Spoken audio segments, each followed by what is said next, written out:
অবস্থান করতেছি কক্সবাজার সখরিয়া উপজেলার টাকারা ইউনিয়নের ২ নং ওয়ার্ড ফুলেশ্বরা নতুন পাহাড় নামক স্থানে। আমার পিছনে কিন্তু একটা দেখতে পাচ্ছেন আপনারা একটা বড় একটা পাহাড় ধসে কিন্তু আমার পাশে যে বাড়িটা দেখতে পাচ্ছেন এই বাড়িটা একেবারে বিলীন হয়ে গেছে। এটা হচ্ছে গত ৬ জুলাই ভারী বর্ষণে ভারী বৃষ্টিপাতের কারণে পাহাড়ের গুঁড়াটা নরম হয়ে গেছিল।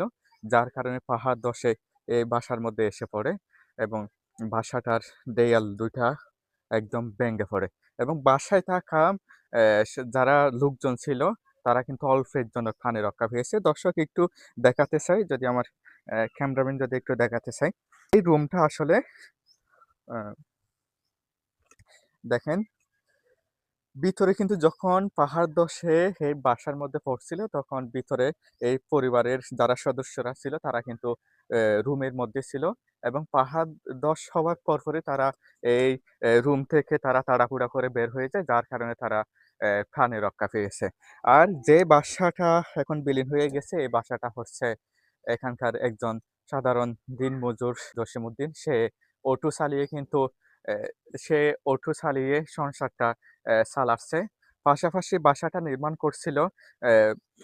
নির্মাণ করছিল আজ থেকে ৫-৬ মাস আগে। সে অটো চালিয়ে কঠোর পরিশ্রম করে মানুষের কাছ থেকে ধার্য করে এবং পাশাপাশি ব্যাংক থেকে লোন নিয়ে বাসাটা নির্মাণ করছে। কিন্তু তার এই স্বপ্নের বাসাটা আর কিন্তু অ্যা টানা ভারী বর্ষণে একেবারে বিলীন হয়ে গেছে।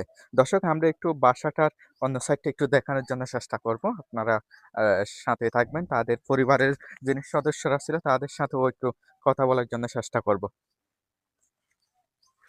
আপনাদেরকে যদি একটু দেখাতে চাই বাসাটা, আমার ক্যামেরাম্যান যদি একটু দেখাতে চাই, যেটা হচ্ছে পাহাড় থেকে পাহাড় ধসে মাটিগুলো এসে কিন্তু বাসার অপোজিটে যে রুমটা ছিল, এই রুমটা কিন্তু একদম ভেঙে গেছে। রুমের ভিতর মাটি ঢুকে ভিতরে থাকা খাট এবং বিভিন্ন আসবাবপত্র কিন্তু ভিতরে থেকেই গেছে। এখনো পর্যন্ত বের করা যায় নাই।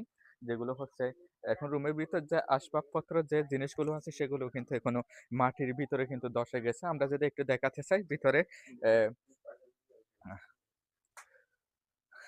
এখান থেকে একটু আ দেখানোর জন্য একটু চেষ্টা করতেছি। ভিতরে যে আসবাবপত্রগুলো ছিল আপনারা ইতিমধ্যে দেখতে পারছেন। ওইগুলো কিন্তু মাটির ভিতর কিন্তু একদম ধসে গেছে। আমরা আপনারা ইতিমধ্যে দেখতে পারছেন। যেটা আসলে খুবই দুঃখজনক বিষয়। উপজেলা প্রশাসন একদিন এসে কিন্তু এখানকার শুকনো কাবার দিয়ে তাদেরকে আশ্বাস দিছিল।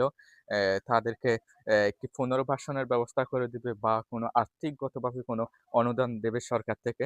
এরকম একটা আশ্বাস দিছিল কিন্তু সে আশ্বাসটা এখনো বাস্তবে এখনো কিন্তু পরিপূর্ণ হয় নাই। এখন এখানকার স্থানীয় যারা আছে তাদের একটি প্রশ্ন হচ্ছে এই উপজেলা প্রশাসন এবং সরকারের দায়িত্ব কি এখানে কি শেষ হয়ে গেছে? কয়েকটা ত্রাণের বস্তা দিয়ে শুকনো খাবার দিয়ে কি তাদের দায়িত্ব শেষ? নাকি এই অসহায় পরিবারকে নতুন একটা পুনর্বাসনের ব্যবস্থা করে দেওয়া সরকারের উচিত? এমনটা কিন্তু এখানকার সচেতন যারা মহল আছে তারা কিন্তু বিষয়টা এভাবে কিন্তু বলে যাচ্ছেন।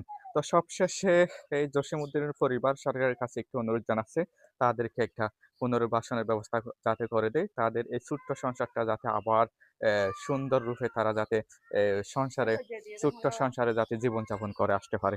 তো এটাই ছিল এই চকরিয়ার কাকারা ইউনিয়ন থেকে অসহায় জসীমউদ্দিনের অ্যা বিলীন হয়ে যাওয়া বাসা থেকে সর্বশেষ খবর। এতক্ষণ আমি যুক্ত ছিলাম ওমর ফারুক বাপ্পি।